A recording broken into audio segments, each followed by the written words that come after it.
Assalamualaikum warahmatullahi wabarakatuh. Perkenalkan, nama saya Mika Printina. Saya mahasiswi semester 4, Prodi S1 Perencanaan Wilayah dan Kota, Fakultas Teknik Universitas Muhammadiyah Banjarmasin. Jadi di sini saya akan sedikit menjelaskan tentang ilmu ekonomi. Yang pertama yaitu definisi ilmu ekonomi. Apa sih ilmu ekonomi itu? Jadi ekonomi merupakan suatu ilmu yang berhubungan dengan semua kegiatan manusia dalam memenuhi kebutuhannya sehari-hari. Jadi di sini itu ada beberapa definisi atau pengertian ilmu ekonomi dari berbagai sumber. Di sini saya akan menjelaskan ilmu ekonomi berdasarkan Kamus Besar Bahasa Indonesia. Jadi berdasarkan Kamus Besar Bahasa Indonesia, ilmu ekonomi itu yaitu ilmu yang merujuk pada berbagai asas-asas produksi dan pemakaian barang atau kekayaan.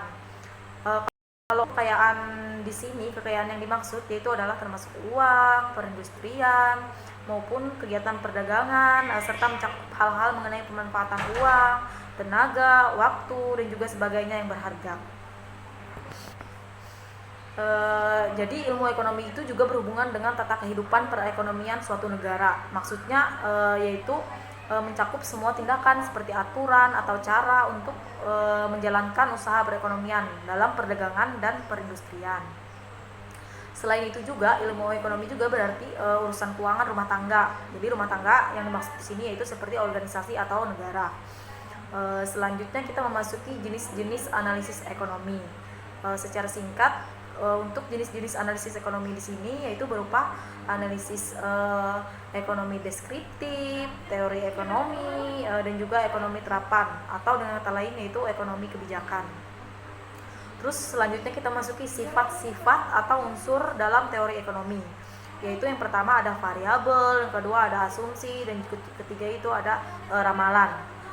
Terus selanjutnya untuk alat-alat dalam menganalisis ilmu ekonomi sendiri yaitu salah satunya adalah kurva, yang mana kurva itu mempermudah dan juga memperjelas isi di dalam teori ekonomi itu sendiri. Selanjutnya kita akan membahas yaitu perbedaan antara ekonomi mikro dan juga ekonomi makro. Kenapa kita harus mengetahui perbedaan antara keduanya?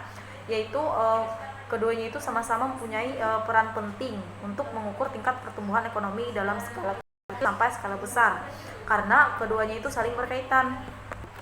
Nah, jadi di sini kita akan membahas perbedaan antara ekonomi mikro dan juga makro berdasarkan ruang lingkupnya.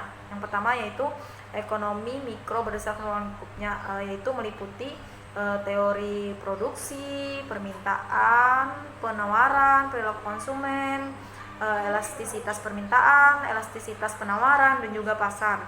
Sedangkan untuk ekonomi makro berdasarkan ruang lingkup ekonominya, dia itu meliputi pengangguran, pendapatan negara, pengeluaran negara, inflasi, dan juga deflasi. Terus perbedaan antara keduanya bisa kita lihat dari yang pertama yaitu dari segi harga. Kalau untuk mikro, dia itu nilai dari suatu komoditas atau barang-barangnya itu hanya untuk tertentu saja. Sedangkan untuk makro, dia itu nilai dari suatu komoditasnya secara keseluruhan atau bisa disebut juga dengan agregat. Terus yang kedua bisa dilihat dari manfaatnya.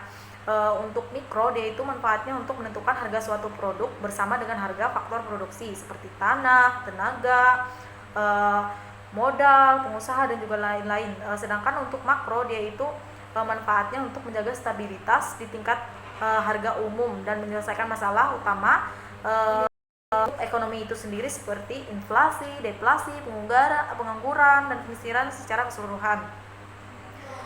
Terus yang selanjutnya kita bisa melihat perbedaannya itu dari aplikasi bisnis. Untuk mikro dia itu diterapkan pada masalah operasional atau internal. Sedangkan untuk makro dia itu lingkungan dan masalahnya yaitu bisa dilihat dari eksternal. Terus yang terakhir kita bisa melihat dari tujuan dari analisisnya sendiri.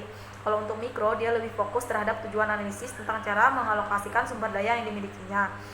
Sedangkan untuk makro dia lebih fokus terhadap tujuan analisis yang berisi tentang pengaruh kegiatan ekonomi yang dilaksanakan terhadap perekonomian yang terjadi secara keseluruhan.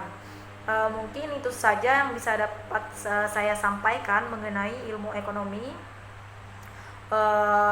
Cukup sampai di sini. Assalamualaikum warahmatullahi wabarakatuh.